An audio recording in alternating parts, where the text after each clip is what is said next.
Dear God, I got one question. I need to know, do revolutionaries go to heaven?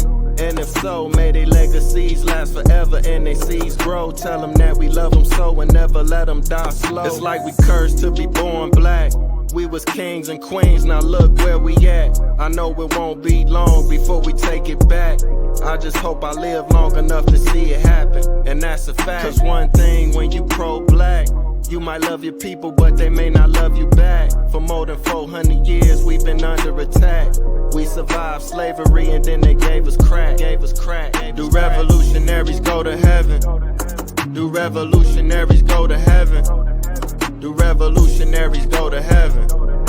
Do revolutionaries go to heaven?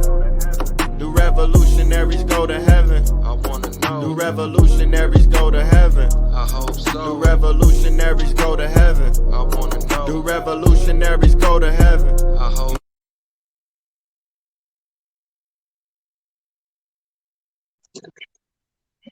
Peace and blessings, family. Thank you for tuning in to another episode of Taye Speaks. We got a very, very special guest in the house. Welcome to the show, Queen. Thank you. Thank you for having me. Peace and blessings. It's definitely an honor.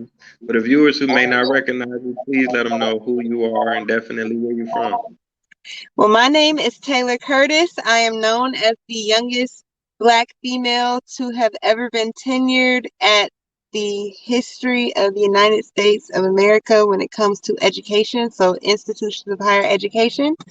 I am a Black psychologist who also teaches Black psychology, Black studies, as well as social psychology and general psychology. I'm an advocate and a activist in the community, and I am the director of racial justice and equity at YWCA Greater Cincinnati.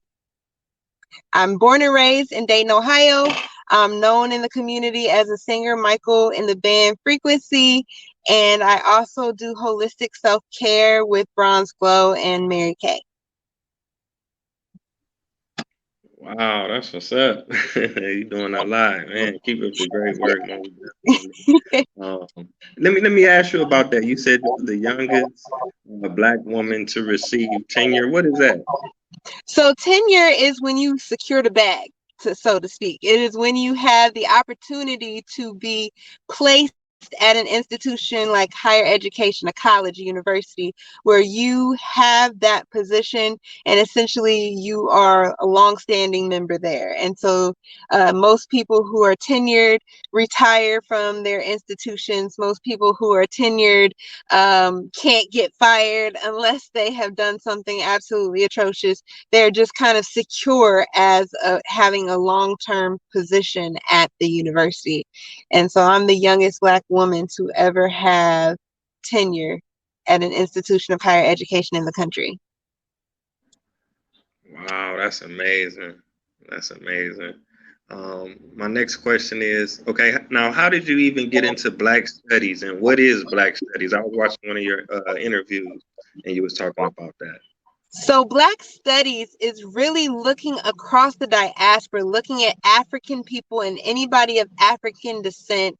And really, Black studies usually incorporates the diaspora and then highlights particular areas, usually the U.S., right? As we take a look at slavery and then the impact of enslavement on people who were enslaved, and then what happens within us culturally, and then how our perspectives come through in the economy, how they come through in our systems of psychology, how it comes through in our sociology, how it comes through in many facets of our world. And Black studies really takes a global look at the experience of Black people in the world and how it affects every aspect of life.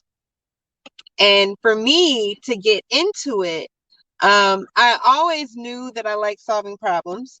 As a child, I realized that I really wasn't equipped for the health world because I get queasy very easily. I ain't trying to be looking at blood and guts and things. And so I started leaning into the more mental solutions, thinking about mental health and the awareness of mental health.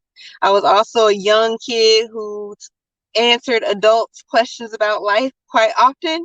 And so I felt like psychology might be the next best thing. And as I started to study psychology, I really developed this awareness and this passion for empowering my people with knowledge and helping us understand what liberation looks like. And I was recognizing the things that were happening in the world around me, folks that I knew personally who were killed by police brutality, all these different things that I was experiencing as a Black woman in America. And so I started focusing my studies in psychology on looking at the racial issues in higher education, and more particularly the form of discrimination that we call microaggression, and how these subtle things are happening, like someone expecting you to play basketball just because you're Black, or someone expecting you not to have good grades because you're Black, or all of these different things taking place played a role in education and our ability to graduate and to be